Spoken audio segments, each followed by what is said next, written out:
President Cyril Ramaphosa, former President Thabo Mbeki and Auntie Zanele,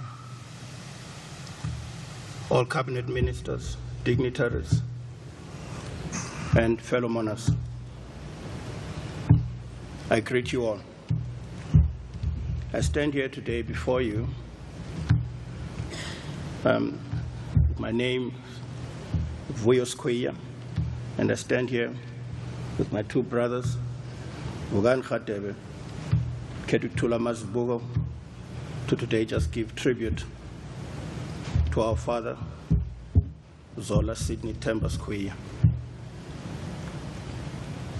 We've heard all the glowing tributes that were given to Daddy,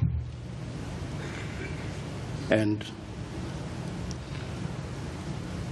what we've heard, the recounting of the history of Daddy from his young days in Simonstown, right through to Lovedale, to Fort Hare, to exile, and back into the country. We'd just like to say thank you to all those speakers, as we believe that you captured that history accurately.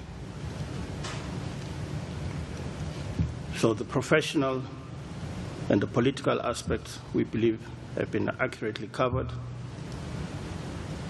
And what we'd like to do is just give maybe some insights about Daddy at home.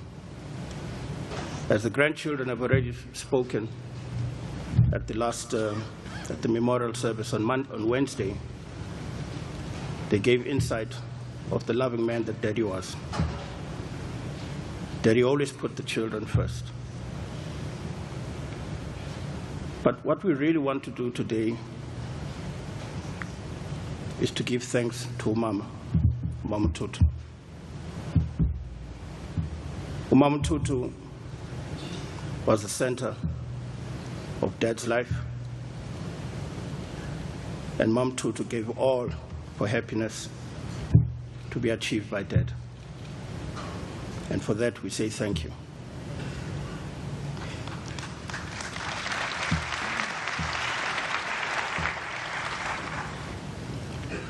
Daddy was not always the easiest person to get along with. I know that there have been titles that have been given to him as gentle giant and all that. But at home, Daddy could be easily get agitated, could get irritated, and at that level, he became very, very stubborn. And the only person that could mellow him down at those moments was Mama. I want to thank Mama because Mama Tutu always pushed us to say, go and speak to your father. Always would say, Hamba Krumanu Babako. Because it was in her spirit to always develop a relationship between Dad and me, between Dad and Vugani, Dad and Ketuktula. I never quite got over it because whenever there were difficult subjects to discuss with Daddy, I would first broach them with Mama Tutu. That Mama Tutu, in fact, sometimes you don't even have to broach the subject. You know, when you walk into the house, you'll see her troubled and not easily broach the subject. And if there were difficulties in expressing whatever it is that bothered us, she would then say, okay, I'll talk to your father. And believe it or not, within hours of the next day, Daddy will have mellowed down, and suffice to say, you will get the support that you needed from Dad. I want to say to Mama, I saw your pain when Dad was at hospital. It was a pain I know you carry to this day, a pain that you will carry for a very long time to come. But I saw you. You never missed a visit. Not a single day, not a single visit. From 11 to 12, 3 to 4, and 7 to 8. Many of those days, you'd actually get there early in the morning from around 7 because you'd want details from the doctor who'd do his rounds early in the morning. And you'd leave late in the night after everyone has left. You never gave up on Daddy.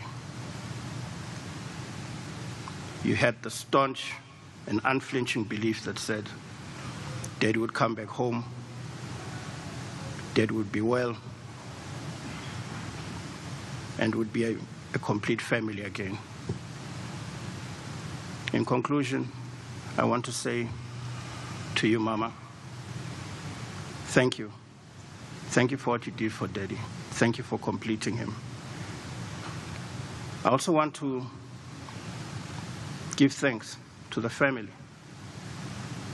Over the past 2 weeks since Daddy's death, the synergy and unity of purpose that you displayed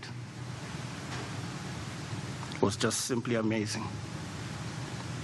And I say that to all my cousins, my brothers, Nkululeko, Mandisa. I say that also to my family from Cape Town that have traveled from far. I say thank you. I say also to Vugani, to Keduktulu standing here besides me, thank you for giving me strength. I remember the first 2 days I was weak, and all I wanted to do was sleep. And Vugani called me by the side, I think on the second day, and he said, look, Chief, we need to do this for Daddy. We need to be strong. You need to play a leading part. We'll get through this. And I thank you for that. I thank you. I would also like to say, to thank Mam Sayo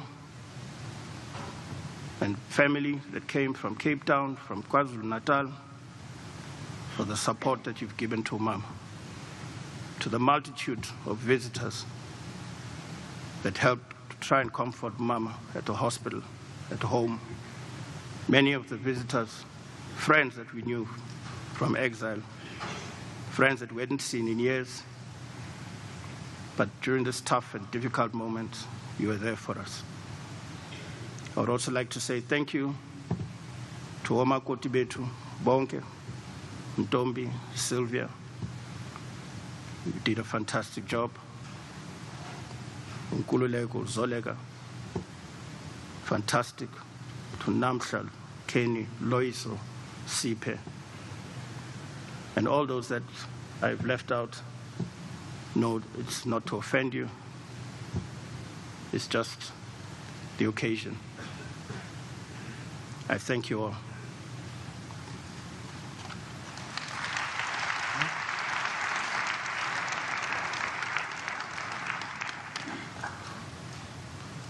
Ngizolilwela Izwela Ngizolilwela Izwela Yo ngizolilwela bo Yo Izwela Izwela me Izwela me Izwela me